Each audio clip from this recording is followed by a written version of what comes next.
GorillaMaker.com. We're going to take the filament out of the machine. So I have a partial roll of filament. I know I'm going to run out. I want to take this filament back out. So I'm going to come to our menu system. I'm going to press preheat. And for the sake of the video, I already hit the plus sign until I got it up to 230 degrees C.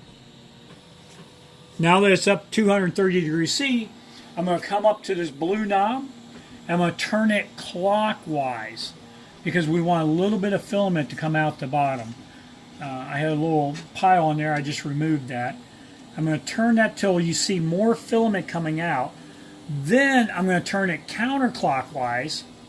Simply pull the tube out and keep turning this counterclockwise until this comes out. Now I can unspool my material. I'll come around to the other side. Pull this right out of the tube.